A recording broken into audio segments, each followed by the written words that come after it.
Hello दोस्तों। आज जो कहानी मैं आप लोगों को सुनाने वाली हूँ, ये कहानी सुभद्रा कुमारी चौहान ने लिखी है। बहुत ही अच्छी कहानी है। इस कहानी का नाम है मछुए की बेटी। इसे पूरा एंड तक ज़रूर सुनना। कहानी अच्छी लगे तो प्लीज़ इसे एक लाइक और हमारे चैनल को सब्सक्राइब ज़रूर कर लेना, ताकि ऐसी ही सुंदर सुंदर कहानियाँ आप लोगों को मिलती रहें। चलिए बढ़ते हैं कहानी की तरफ। चौधरी और चौधराइन के लाड प्यार ने तिन्नी को बड़ी ही स्वच्छंद और उन्मुक्त बना दिया था। वो बड़ी निडर और कौतूहल प्रिय थी। आधी रात, पिछली पहर, जब तिन्नी की इच्छा होती वो नदी पर जाकर नाव खेलकर जल विहार करती और स्वच्छ लहरों पर खेलती हुई चंद्र किरणों की अटखेलियाँ देखती। यही कन्या चौधरी की सबको थी, किंतु फिर भी आज तक चौधरी उसका विवाह न कर सके थे, क्योंकि कन्या के योग्य कोई वर चौधरी को अपनी जात में न देख पड़ता था। इसीलिए तिन्नी अभी तक कुंवारी ही थी। नदी के पार और उस पार से इस पार लाने का चौधरी ने ठेका ले रखा था। चौधरी की अनुपस्थिति में तिन्नी अपने पिता का काम बड़ी योग्यता से करती थी। आज इतनी जल्दी कहाँ जा रही हो तिन्नी? क्या तुम नहीं जानते क्या? यही कि राजा साहब आज उस पार जाएंगे। कौन राजा साहब? तुम्हें यह भी नहीं मालूम? मैं तो आज ही आया हूँ। और अब तक कहाँ थे? अपने घर। तो जैसे मैं रात दिन घाट पर ही तो बनी रहती हूँ, इसलिए मुझे सब कुछ जानना चाहिए, और तुम्हें कुछ भी नहीं। तुम मुझे वैसे ही तंग क्या करते हो? जाओ, अब मैं तुमसे बात भी नहीं करूँगी। तिन्नी को चिढ़ाकर उसकी क्रोधित मुद्रा को देखने में युवक को विशेष आनंद आता था। इसलिए वो प्रायः इसी प्रकार के बेसिर पैर के प्रश्न पूछकर उसे चिढ़ा दिया करता था। किंतु आज तो बात जरा टेढ़ी हो गई थी। तिन्नी ने क्रोधावेश में ये प्रतिज्ञा कर ली थी कि अब वो उस युवक से नहीं बोलेगी। इसलिए मुंह फेरकर वो तेजी से घाट की ओर चल दी। युवक ने तिन्नी का रास्ता रोक लिया और बड़े विनीत और नम्र भाव से बोला, तिन्नी, सच बता दे मेरी तिन्नी, मैं तेरा डांड चला दिया करूँगा, तेरा आधा काम कर दूँगा। तिन्नी के क्रोधित मुख पर हंसी नाच गई। युवक उसके साथ डांड चलाएगा, उसे एक साथी मिल जाएगा। इस बात को सोचकर उसे बड़ी प्रसन्नता हुई। वो बोली, सच कहते हो? मेरे साथ तुम डांड चलाओगे? देखो, बापू नहीं है। अगर तुम सचमुच मेरे साथ डांड चलाओगे तो मैं तुम्हें सच बता देती हूँ। सच नहीं तो क्या झूठ? मैं डांड जरूर चलाऊँगा, पर पहले तुझे बताना पड़ेगा, युवक ने कहा। इधर अपने पास ही कोई रियासत है ना, यहीं के राजा साहब नदी के उस पार शिकार खेलने जाएंगे। महीना 15 दिन का काम है। मनोहर खूब अच्छा रहेगा, खूब पैसे भी मिलेंगे। मैं तुम्हें भी दिया करूँगी, पर इतना वादा करो कि जब तक बापू लौट कर ना आवे तुम रोज़ मेरे साथ डांड चलाया करोगे। ये कौन सी बात है तिन्नी? यदि तू मान जा तो मैं तेरे साथ जीवन भर डांड चलाने को तैयार हूँ। तो जैसे मैंने कभी इनकार किया हो, नेकी और पूछ पूछ, तुम मेरा डांड चलाओ और मैं इनकार कर दूँगी। तिन्नी, तू तो मुझसे ब्याह क्यों नहीं कर लेती? फिर हम दोनों जीवन भर साथ साथ डांड चलाते रहेंगे। क्षण भर के लिए तिन्नी के चेहरे पर लज्जा की लाली दौड़ गई, किंतु तुरंत ही वो संभल कर बोली, कहने के लिए तो कह गए मनोहर, किंतु आज मैं ब्याह के लिए तैयार हो जाऊं तो मैं खुशी के मारे पागल हो जाऊं। फिर उसके बाद फिर मैं तुम्हें रानी बनाकर अपने आप को दुनिया का बादशाह समझूं। अपने आप को बादशाह समझोगे क्यों मनोहर? और मैं बनूंगी रानी। पर मैं रानी बनने के बाद डांड तो न चलाऊंगी, अभी से कह देती हूँ। तब मैं ही क्यों डांड चलाने लगा? मैं बनूंगा राजा और तुम बनोगी मेरी रानी। फिर डांड चलाएंगे हमारे तुम्हारे नौकर।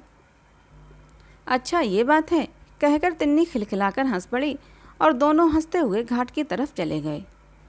एक बड़ी नाव पर राजा साहब और उनके पुत्र कृष्णदेव अपनी कई मुसाहिबों के साथ उस पार जाने के लिए बैठे। तिन्नी कई मछुओं और मनोहर के साथ डांड चलाने लगी।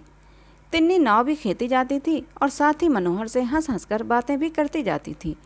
वायु के झोंकों के साथ उड़ते हुए उसके काले घुंघराले बाल उसकी सुंदर मुखाकृति को और भी मोहक बना रहे थे।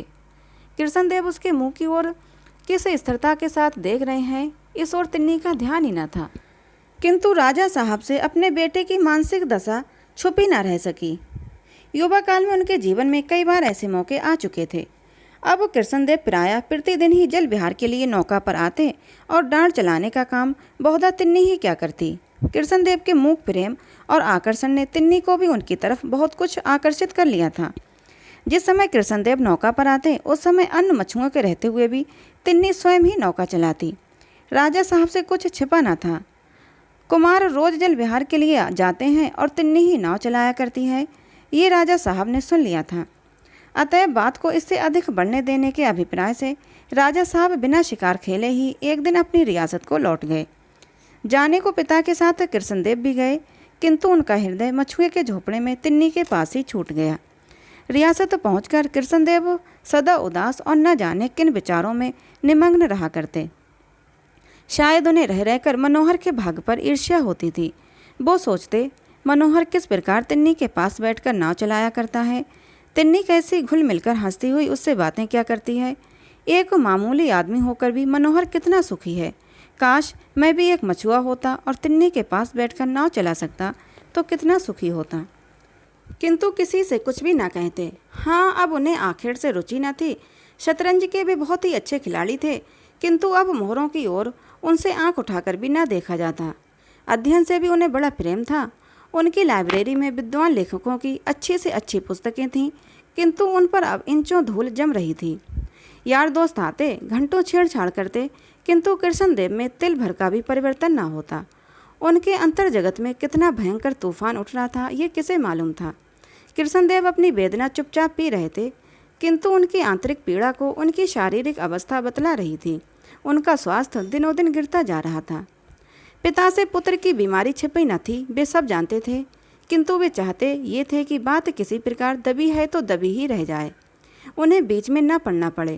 कृष्णदेव उनका इकलौता पुत्र था। पुत्र की चिंता उन्हें रात दिन बनी रहती थी। तिन्नी के अनंदनीय रूप और चातुर्य ने राजा साहब को आकर्षित न किया हो, सो बात न थी, किंतु थी तो वो आखिर मछुए की ही बेटी।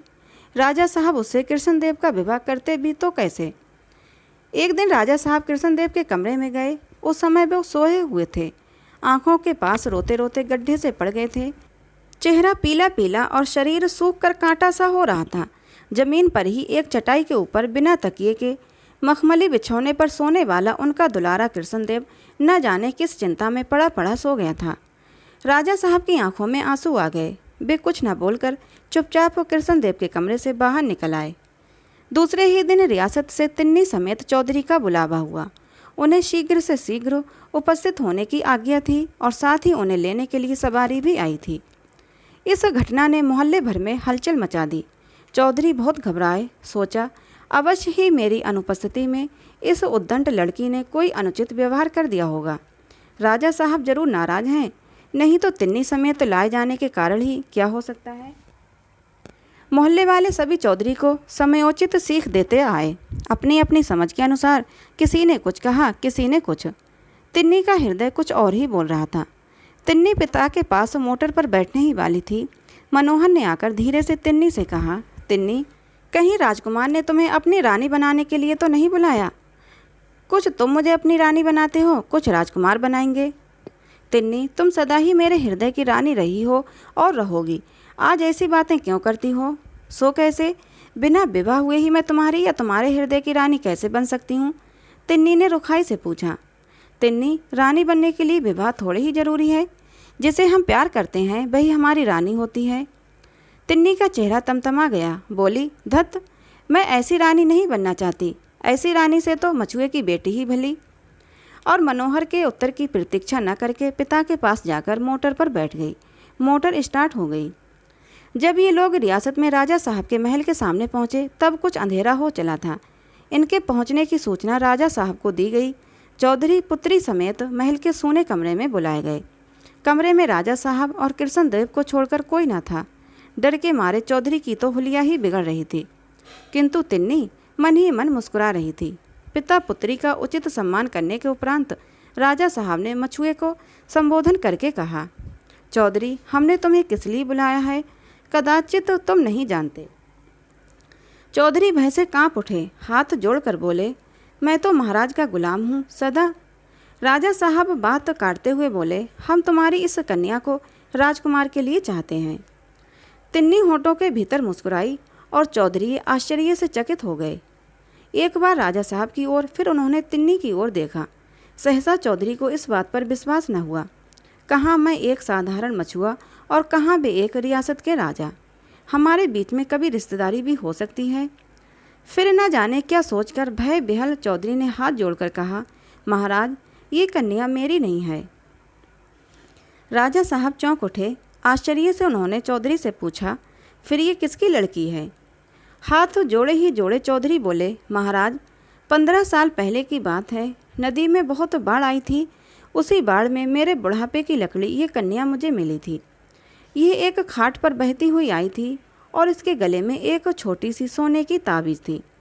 ताबीज़ का नाम सुनते ही राजा साहब को ताबीज़ देखने की उत्सुकता हुई। उनके मस्तिष्क में किसी ताबीज़ की धुंधली स्मृति छा गई। पिता के आदेश से तिन्नी गले से ताबीज़ निकालने के लिए ताबीज़ के धागे की गांठ खोलने लगी। मछुए ने फिर कहना शुरू किया, महाराज, इस ताबीज़ का भी बड़ा विचित्र किस्सा है। एक बार ताबीज़ का धागा टूट गया। कई दिनों तक याद न रहने के कारण ये ताबीज़ इसे न पहनाई जा सकी। बस महाराज, ये तो इतनी ज़्यादा बीमार पड़ी कि मरने जीने की नौबत आ गई और फिर ताबीज़ पहनाते ही बिना दवा दारू के ही चंगी भी हो गई। तब से ताबीज़ आज तक उसके गले में पड़ी है।